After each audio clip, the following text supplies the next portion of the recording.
If you look at Chinese culture, and Chinese culture is very often presented as one monolithic block, the so-called 5,000 years of unbroken history.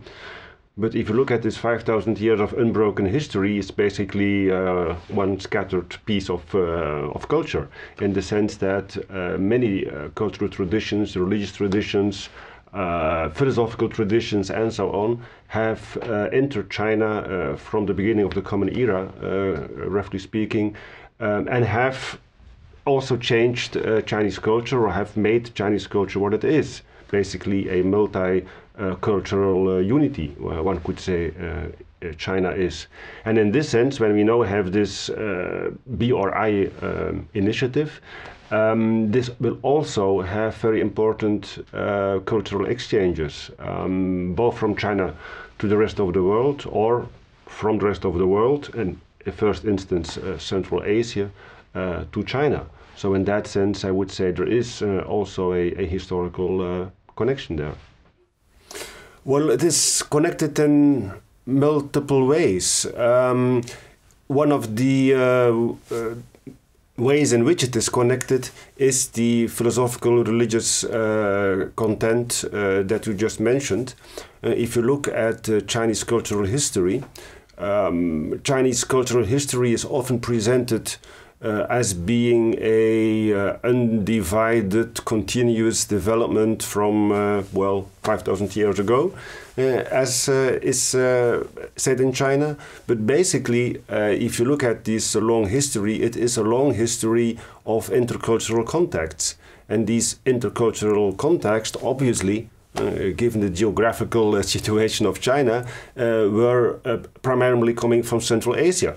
It was through Central Asia that lots of foreign philosophies, religions have entered China.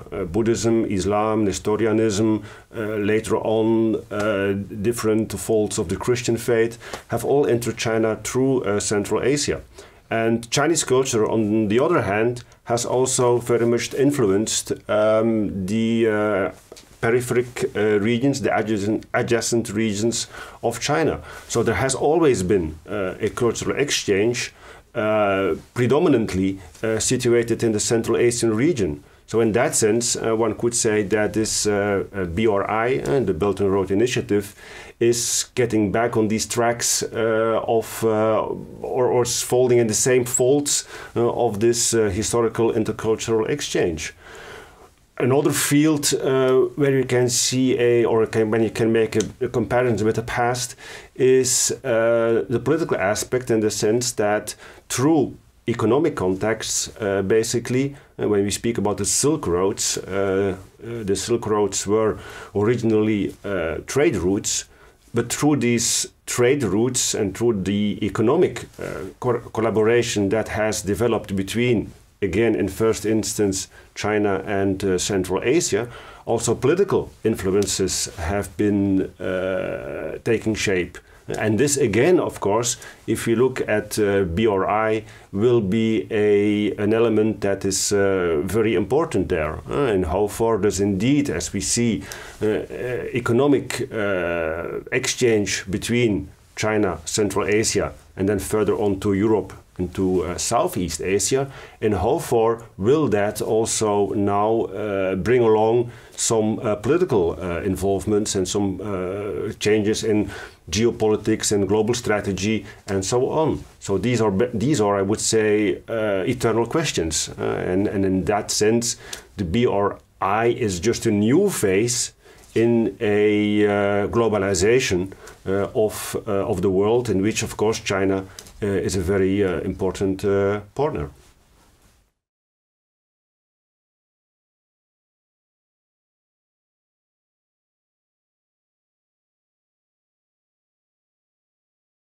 Tianxia is a Confucian concept, all under heaven, and it is rooted in the establishment of the unified empire in 221 before the Common Era, in the first Imperial dynasty. So that unified the then China. And then shortly after, so the first empire was a very short-lived one, and in 206, before the Common Era, when the Han Dynasty, after which the Chinese are still called the Han people, when the Han Dynasty was established, they chose Confucianism as state orthodoxy. And so the Tianxia concept was basically took shape within this period of Han rule. It is explained, or in Chinese philosophical texts, as a political concept, one could say, part of Chinese traditional political philosophy. But again, I would say it is also very much rooted in economy, in the sense that, and this is a mere coincidence, again, I would say, by geography, China, as an agricultural society, was the dominant economic power in East Asia. And when there is, in some region, a dominant economic power, that means that the periphery, the adjacent regions have or are incited to have economic contacts with this dominant power. And along with that comes the political influence. And this is how Tianxia took shape. So Tianxia gradually became interpreted as the regions all under heaven that are ruled by the Confucian elite. And if I say rule, it is not by definition that there was indeed a representative of the Chinese imperial government in all these regions, but it was basically the economic dependence that created this concept of Tianxia, all under heaven. We do see, however, that as Chinese history develops, that this Tianxia has been constantly reinterpreted. And while at first the Tianxia concept was a very antagonistic concept, with which I mean that it was a concept of we Chinese, with our tradition, with our culture, with our rituals and so on, as being different from the outlying regions. So it was an antagonistic concept. And when we develop until, roughly speaking, the 7th century, then through Central Asia, China has become multicultural.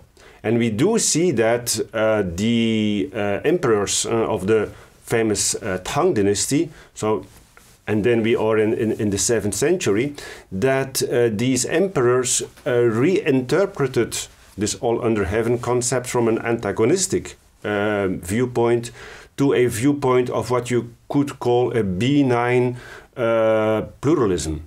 And the idea that China could take care of the political peace, of economic prosperity, of outlying regions without becoming or without creating an antagonistic relationship. So a relationship of, to speak in Confucian terms, harmony. This concept has further developed through the times, and if you look at contemporary China, in contemporary China we do see be it selective, but we do see a revival of Confucian values. And Tianxia, as a political philosophical concept, is indeed also in Chinese academia gaining renewed interest and a new interpretation. An interpretation that is, again, as it has always been, related to China's contemporary economic power in the world.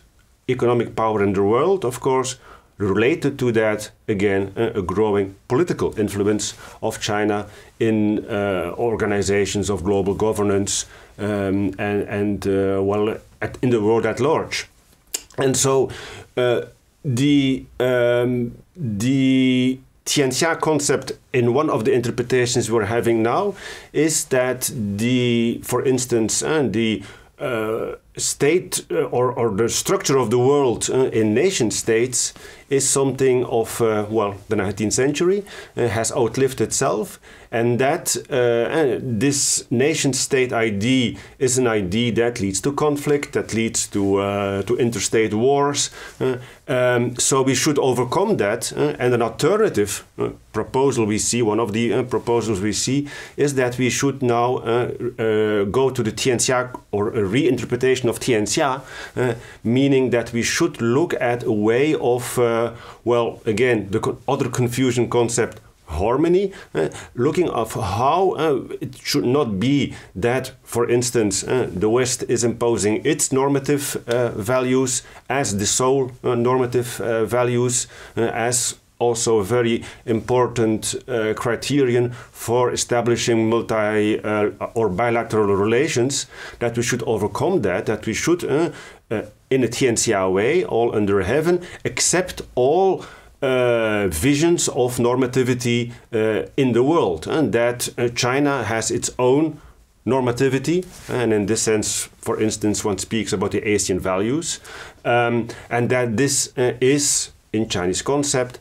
as important as Western normative power, and that it should not be that one is the that there is not one interpretation of normative power, to take again that example. So that Tianxia concept is now reinterpreted, one could say, in a very pluralistic way. A pluralistic way that would overcome struggles between nation states.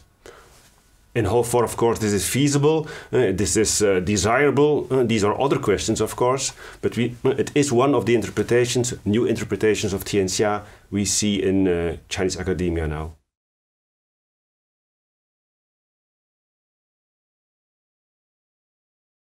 Harmony is a Confucian concept, and this is quite interesting, as we see that contemporary Chinese leadership is increasingly referring to China's Confucian past.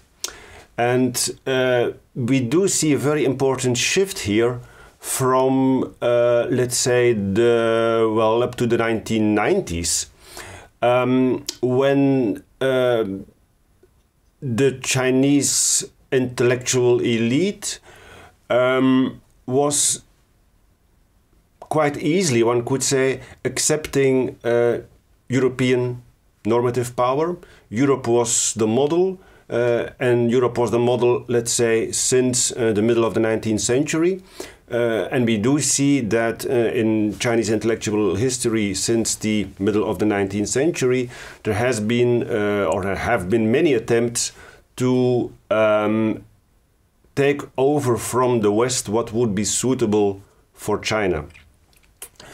Now, with economic, political problems in the Western world, the attractivity of the Western economic model combined with the Western political system has become, in the minds of many Chinese academia, less attractive.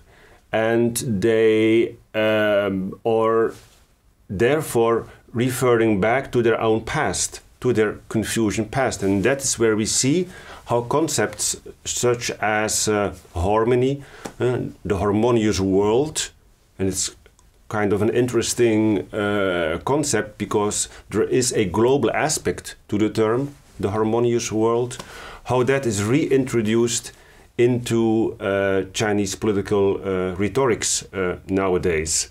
So again, I would say a very selective, but still a revival of Confucian concepts. And that's why it is interesting also to see where in origin this term refers to. Because what is a harmonious world? What is a harmonious society? Sounds very nice, of course, we all want harmony, but what is that? And if you look at the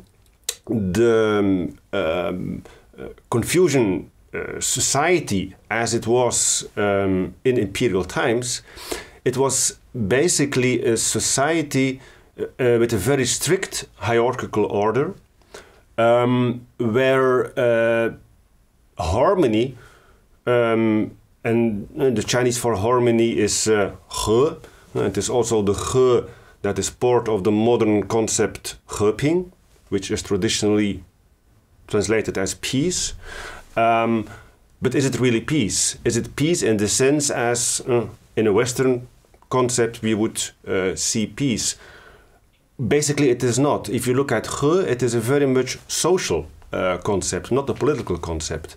It is social in origin, social in the sense that it was referring to a society that is ordered according to a very strict hierarchy, in which the task of the elite basically was to provide the common people with basic needs, so that they would not they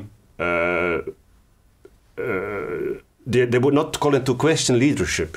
This is basically what the term harmony is. A harmony that is then the opposite in traditional Confucian texts of chaos.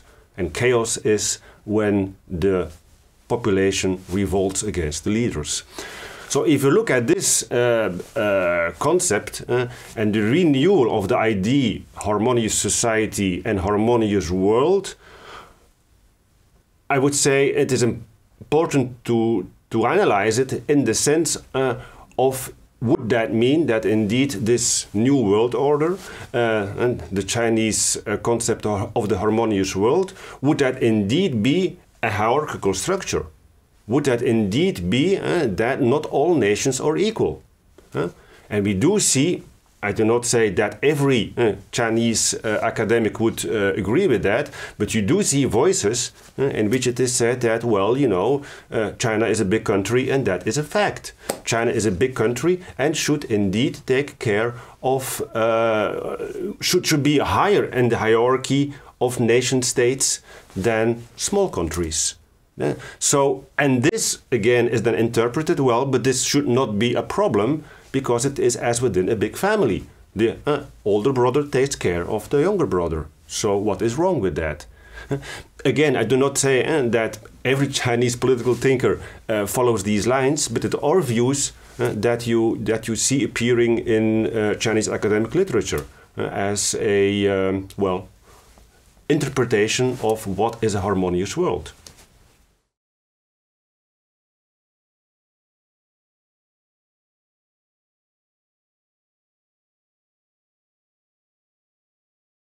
I think it is important to look at China from within China, with which I mean we have, and this is a historical development which is probably unavoidable, that is that Western Europe, or the Western world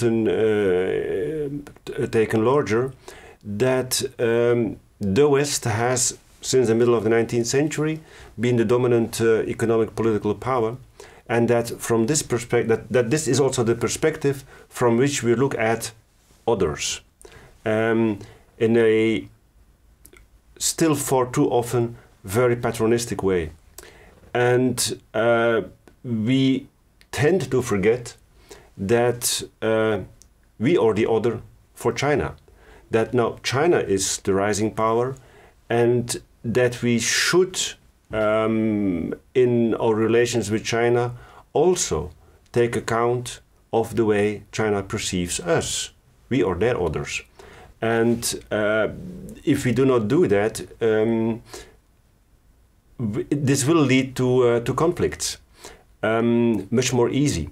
It is important, especially I would say for China, to look at China from within, because the Chinese are traditionally very much engaged in history. They know their history, I would say, generally speaking, much better than European political leaders do. And for them, the 19th century, 20th century dominance of Western Europe was an exception to the general rule. In Chinese worldview, China was the dominant power. And this, of course, was in the then world. I mean, they were indeed economic power of East Asia. And Europe was far away. I mean, in the earlier times, they didn't even know that Europe exists. But this reversal now of economic and political power has, in China, revigorated the idea that the world order is now back to its just order. That is, with China as dominant power, or at least as one of the dominant powers. And China, from this historical perspective, wants to be respected as such. This, of course, does not mean that we cannot have discussions. This is, I would say, natural that you have discussions. But recognizing China as a dominant power and recognizing Chinese cultural tradition is something, I would say, that we tend to overlook, which is, of course, again, understandable. It is also, of course, for Western Europe, or for the Western world as such, a difficult transition to accept that we are no longer the only norm, that we are no longer the only superpowers, that there is, competition in the world, and we have to take that into account. And for that, I would say, for young scholars, it is important to never forget history. Never forget history. This is, and I do know that people tend to forget history, and that history, as a result, repeats itself, be it in variant ways. But you have to avoid, I would say, this as much as possible. Try to get into the mind of the other. Be part of the other. Don't think in antagonistic ways. And in this respect, I would say that if you look in the political sphere, it would be important to diversify also.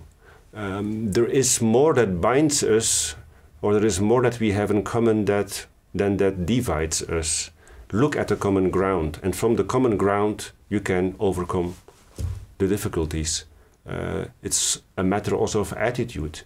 If you only focus at the difference, you will never overcome the difficulties. You can only overcome antagonism when you start off from what you have in common.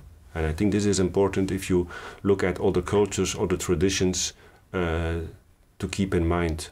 First look at what is common, and we have more in common than you might think.